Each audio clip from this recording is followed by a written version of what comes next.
ஒரு மெடிக்கல் காலேஜ்ல தொடர்ந்து 2 பேர் சூசைட் பண்ணிக்க இதெல்லாம் பண்றது பேய் தானே மீடியால காலேஜை போட்டு பொழக்கிறாங்க. இதை இப்படியே விட்டா காலேஜ் மார்க்கெட் டவுன் ஆகிரும் புரிஞ்சுக்கிட்ட பிரின்சிபல் இதை எப்படியாவது பொய்யாக்கணும்னு பேரநார்மல் இன்வெஸ்டிகேட்டரா இருக்க ரூபன் ஒருத்தரை இன்வெஸ்டிகேட் பண்ண செலக்ட் பண்றாரு. அவர் இதை பத்தி விசாரிக்க அந்த பொண்ணோட கிளாஸ் ரூமுக்கு போக அங்க இப்படி ஒரு சிம்பலை பார்த்து நோட் பண்ணிக்கிறாரு. அப்புறம் செத்து போன பசங்களோட பாடியை பார்க்க அவங்க உடம்புலயும் இதே சிம்பல் இருக்க ஹீரோயினும் தீவிரமா இறங்கி விசாரிக்கிறாரு. இறந்து போன பொண்ணு தங்கியிருந்த கேர்ள்ஸ் ஹாஸ்டல்ல செக் பண்ண போறப்ப அங்க இருந்த ஹீரோயின் ரூமுக்கு வெளியே ஹீரோட டிவைஸ் ஆக்டிவேட் ஆகுது. ஏதோ போன்ல இருந்து வர ரேடியேஷனால தான் ஆக்டிவேட் ஆகுதுன்னு நினைச்சு ஹீரோவும் ஃப்ரீயா விட்டுறாரு. இறந்து போன அந்த பொண்ணோட ரூமையும் செக் பண்ணிட்டு அவர் இன்வெஸ்டிகேஷனை முடிச்சுட்டு திரும்ப வந்துடுறாரு.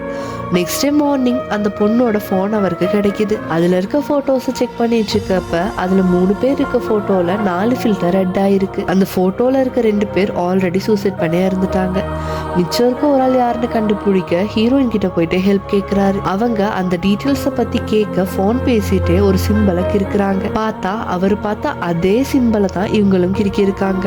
அன்னைக்கு நைட்டே அந்த போட்டோல இருந்த பொண்ணு ஹாஸ்டலுக்கு திரும்ப வர அதை பத்தி வாட்ச்மேன் ஹீரோக்கு கால் பண்ணி சொல்ல ஹீரோ அங்க வர வண்டியை எடுக்க ஹீரோயினுக்கு சாகுற மாதிரி ஒரு கனவு வருது. கரெக்டா அதே டைம்ல அந்த பொண்ணும் காதுல ஏதோ சத்தம் கேட்டு காதை பிடிச்சிட்டு கீழே விழுந்து ஹீரோயின் கனவுல பார்த்த மாதிரியே தூக்குல தொங்கி சாகுறா. ஹீரோ அந்த பொண்ணோட பாடியை நோட் பண்றப்ப அவளோட உடம்புலயும் அதே சிம்பல் எழுதப்பட்டிருக்கு.